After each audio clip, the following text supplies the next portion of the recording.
Welcome to my channel. ఈరోజు సప్తశనివార వ్రతం fifth week అనమాట. పూజ అయితే ఫినిష్ చేసుకున్నాను. ఎవ్రీ సాటర్డే అనుకుంటాను ఏదో ఒక టెంపుల్కి వెళ్ళాలని, బట్ కుదరట్లేదు. ఈ వీక్ అలా కలిసి వచ్చేసింది. అండ్ ఇది మా టౌన్లో లక్ష్మీ నరసింహస్వామి టెంపుల్ కొత్తగా కట్టారు. 3 months అవుతుంది ఓపెన్ అయ్యి. 3 months నుంచి అనుకుంటే ఈ రోజు కుదిరింది. సో అండ్ ఇది సిద్దిపేట రోడ్కి చేర్యాల అవుట్స్కట్స్లో ఉంటుంది. టెంపుల్ ఇన్ఫ్రాస్ట్రక్చర్ అయితే చాలా బాగుండింది. అండ్ టోటల్ వైట్ పెయింట్ కదా, సో చాలా బాగుండింది. సో ఫస్ట్ నేను మా హస్బెండ్ ముందు 5 చుట్లు అయితే తిరిగాము. అండ్ మా హస్బెండ్ మాలలో ఉన్నారు. ఇక్కడ దేవుడి ప్రతిమ వచ్చేసి లైక్ సాలగ్రామ శిల అంటారు కదా, ఆ టైప్ ఆఫ్ లాగా ఉంది. బాగుంది. ఇది చిన్న నరసింహస్వామి టెంపుల్, కొత్త టెంపుల్ కదా, ఇప్పుడిప్పుడే అన్నీ సెట్ చేస్తున్నారు. బట్ ఉన్నంత వరకు అంతా బాగుంది. టెంపుల్ కొత్తదైతే ఏంటి, పాతదైతే ఏంటి, భక్తి ముఖ్యం కదా. అండ్ మీకు చాగంటి గారు చెప్పింది గుర్తుందా?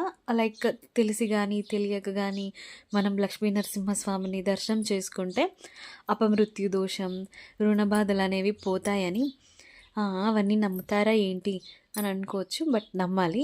మంచి విషయాలు నమ్మడంలో తప్పులేదు. యాక్చువల్గా ఈ మూవీ చూశాక, లక్ష్మీ నరసింహస్వామి మూవీ చూశాక నేను అహోబిలం తీసుకెళ్ళమని అడిగాను. సో అది ఎప్పటికవుద్దో చూడాలి.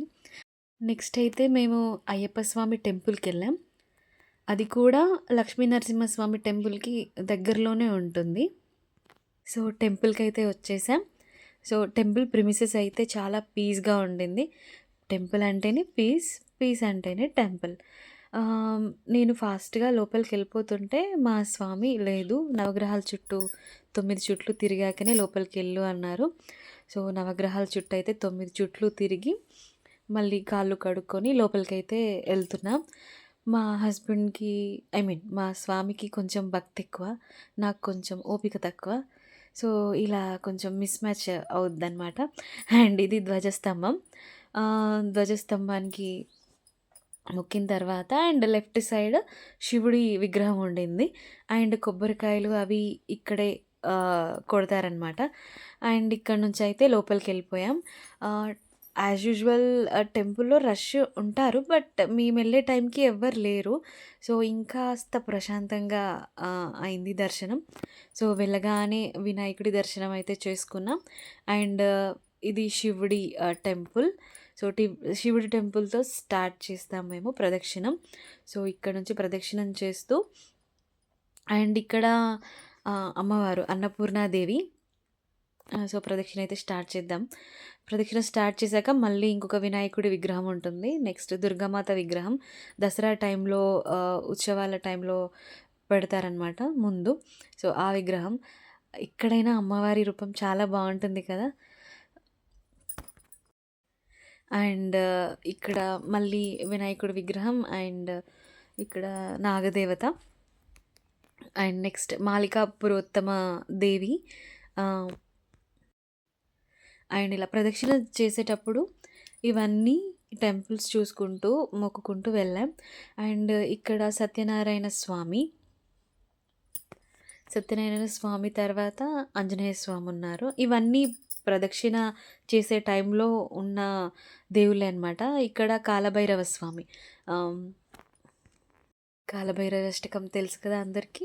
And as usual Lakshmi Narasimhaswamy టెంపుల్లో లాగా ఇక్కడ కూడా గరుత్మంతుడైతే ఉన్నాడు ఎంట్రన్స్లో. యా మెయిన్ అయ్యప్ప స్వామి. సో మేమైతే లక్ష్మీ నరసింహస్వామి టెంపుల్లో మాదిరి ఇక్కడ కూడా అర్చన అయితే చేయించుకున్నాం. అండ్ ఎవరూ లేకపోతే ఎంత బాగుంటుందో కదా టెంపుల్లో. సో ఆ పీస్ని అయితే నేను ఎంజాయ్ చేశాను అక్కడ. సో యాక్చువల్గా ఇది మాలధారణ సీజన్ కదా, సో రష్ ఉండాలి, బట్ లేరు. పిల్లలతో టెంపుల్కి రాక చాలా డేస్ అవుతుంది, ఐ మీన్ అయ్యప్ప టెంపుల్కి. సో యాక్చువల్గా పిల్లలతో రావాలి, బట్ కుదరలేదు. వాళ్ళు స్కూల్కి వెళ్ళిపోయారు, మాకు ఇలా కలిసింది. యా అర్చన అయితే చేయించుకున్నాం. మీరు అబ్జర్వ్ చేశారా, లైక్ ఏ అయ్యప్ప స్వామి టెంపుల్కి వెళ్ళినా ఐ మీన్ దేవుడి విగ్రహం ఎక్కడైనా సేమ్ సైజులో ఉంటుంది. అదేంటో మరి నాకే అలా అనిపించిందా ఏంటో తెలీదు. అండ్ ఇది మా స్వామి వాళ్ళ సన్నిధానం అనమాట. ఎప్పుడు వెళ్ళలేదు. తీసుకెళ్ళు అంటే తీసుకెళ్లారు. సో, వీళ్ళంతా కలిసి ఒక దగ్గర ఉంటున్నారు. ఇది ఆ సన్నిధానం అనమాట.